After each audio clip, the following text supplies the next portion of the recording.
anyone with an opinion, anyone who's vocal, anyone, I mean, that's not a big political speaker, someone that's just Joe Schmo making a post. If you look at the comments, or if you're actually in an argument with someone and you're talking to people, generally a lot of times you're going to find one person is talking up against like 8 or 9 people, or 3 or 4 people, or there's a significant amount of people that are arguing against them. And that, I think, is kind of an unhealthy way that we debate things in our country. It's very hard to argue against 4 or 5 people and get your argument across, like in a real discussion with someone, because those people that are arguing against you are just going to find security in the numbers of people that are arguing against, but that are arguing with them. So it doesn't allow for actual ideas to get across. What do you guys think of that? Have you noticed that, where people tend to be fighting against a wall of people instead of one-on-one discussion or one-on-two discussion? Yeah, but it's quite difficult to have a one-on-one discussion with somebody because, that's only one person.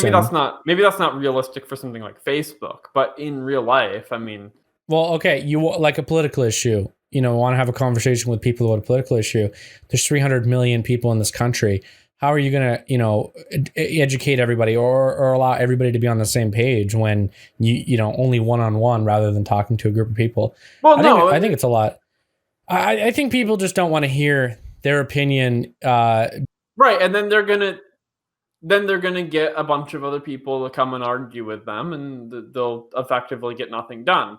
People are not very receptive of one-on-one conversations, I don't think, really. Maybe they're receptive of it, but they're going to ask for someone else to back them up on it, And it's not like one-on-one would never get any information across, because think of how little one person does. But if it's the entire country, if that's the way they thought, lots of information would get around.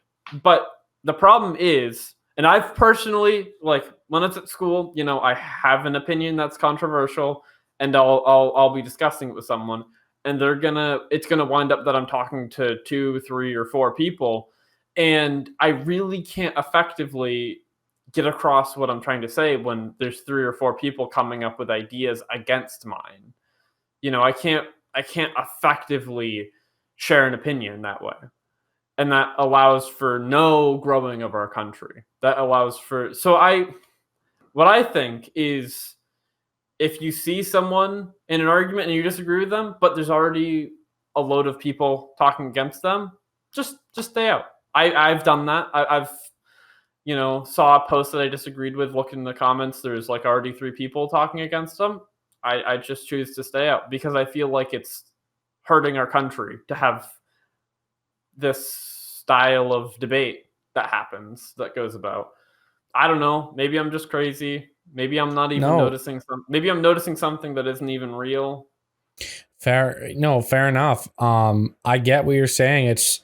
You're never going to please everybody. You're not going to be able to have a conversation with everybody and explain your side of the story, because no matter what, they're going to just say, oh, you're a racist, especially in politics. What's your opinion on that, Brody? I'm not sure what you guys are trying to say. Okay. I think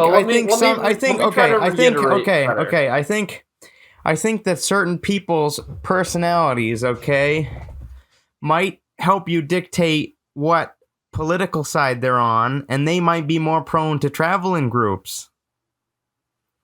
Right? I've seen people with personalities, and their personalities are very